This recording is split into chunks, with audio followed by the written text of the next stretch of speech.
ہاتھوں کی حفاظت کا زبیدہ آپا کا بہترین ٹوٹکا۔ السلام علیکم ناظرین، کیا آپ کے ہاتھوں پر جھریاں پڑ گئی ہیں؟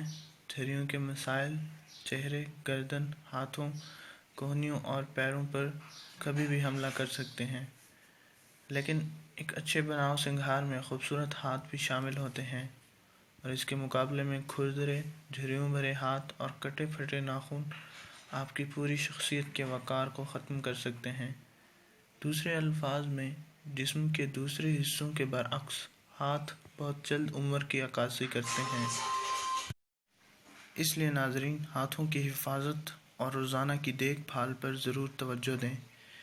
آج ہم آپ کو ان تمام مسائل سے نمٹنے کے لیے ایک بہترین گھریلو، آسان اور سستا ٹوٹکا بتائیں گے، جس کے کرنے سے آپ اپنے ہاتھوں اور جسم کے دوسرے حصوں کی خوبصورتی واپس لا سکتے ہیں۔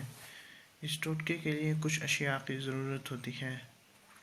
آپ آدھا لیموں کا رس لیں، آدھا کپ ابلے ہوئے چاول لیں اور ساتھ 1 چمچ شہد لیں۔ ناظرین، 1/4 کپ پانی ڈال کے ابلے ہوئے چاولوں کو بلینڈ کریں، یہ گاڑھا پیسٹ بن جائے گا۔ پھر اس میں لیموں کا رس اور شہد کو مکس کریں۔ اس کے بعد ہاتھوں پر اس کا 10 منٹ تک مساج کریں۔ 2 دن کے ہی استعمال سے آپ کو واضح فرق نظر آئے گا۔ یہ ٹوٹکا آپ کے جسم کے کسی بھی حصے پر استعمال کیا جا سکتا ہے اور آپ کو فائدہ بھی ہوگا انشاءاللہ۔ ہماری اس ویڈیو کو دوسرے لوگوں تک ضرور پہنچائیں تاکہ وہ بھی اس ٹوٹکے سے فائدہ حاصل کر سکیں۔ شکریہ، اللہ حافظ۔